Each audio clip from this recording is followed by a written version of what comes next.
You see, when it comes to vehicles ownership in the UK, there are two key terms that often cause confusion, generating debate and serious arguments.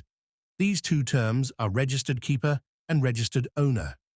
Some people argue that the DVLA, which stands for the Driver and Vehicle Licensing Agency, owns the vehicles in the UK, while other people disagree ownership of vehicles by the DVLA.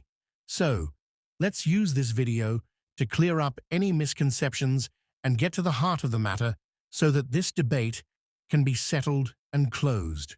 According to the DVLA, you need to register a vehicle as soon as you buy, build, rebuild, alter, or import it. However, if you buy a new vehicle, the dealer will usually arrange for the registration. But wait a minute. What is actually a vehicle registration? Vehicle registration numbers are a way of identifying vehicles, and the vehicle registration numbers are owned by the Secretary of State. These registration numbers are allocated to vehicles as part of the process of registering and taxing vehicles. It is important to note and understand that the registration number is given to the vehicle, not the registered keeper. In addition, the registration number will stay with the vehicle until the vehicle is broken up, destroyed, or exported permanently out of the country, unless the registered keeper applies to take it off and put it on another vehicle or onto a retention certificate, which is also known as the V778. Let us make this very clear. The vehicle belongs to the owner, and the registration number belongs to the Secretary of State. Nothing belongs to the DVLA. The DVLA doesn't own your car. Now let's talk about the two confusing terms, which are the owner of the vehicle and registered keeper. And what are differences between these two terms? You need to understand that the registered keeper is different to the owner of a vehicle. According to the DVLA, the registered keeper should be the person who is using the vehicle and keeping it, which can sometimes be different to the owner of the vehicle or the person who is responsible for paying for it. So the registered keeper is the person who is responsible for the vehicle in terms of official communications from the police and the DVLA. But the owner of a vehicle is the person who has paid for the car or was given it as a present. They're the ones who can sell the car, transfer the ownership, and so on. We hope all is good at this point. All right, let's continue.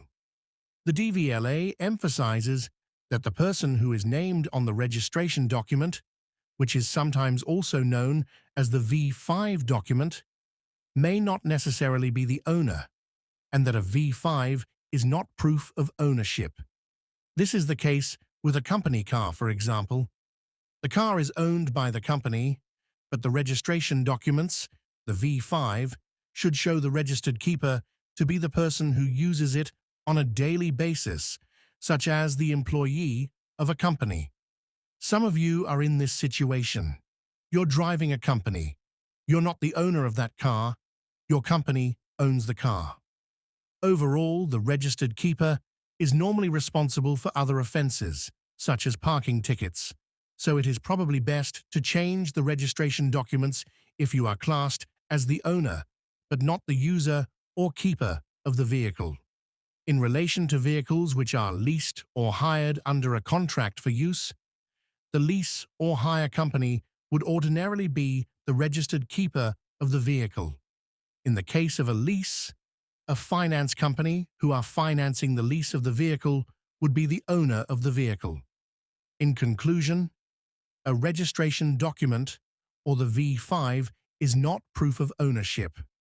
The registered keeper should be the person who is actually using or keeping the vehicle, and this is not necessarily the owner of the vehicle or the person who is paying for it.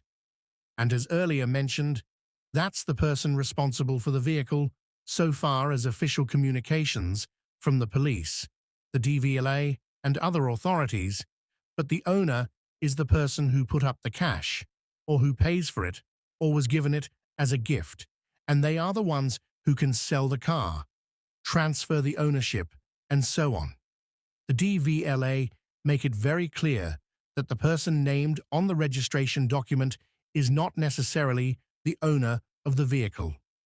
So note that the DVLA is not the owner of the vehicle or the owner of the registration number, as some of you have been arguing. And the registration numbers belong to the Secretary of State, and the vehicle belongs to the person who pays it. In our subsequent video, we will have a discussion on the DVLA and its functions. We hope this discussion helps to settle the debate about vehicle ownership in the UK. Thank you for tuning in today. If you found this information helpful, please give us a thumbs up, and you can always follow us for more educational, informative content on driving tips, driving laws, motoring industry, and more. Thank you, and see you in our next video.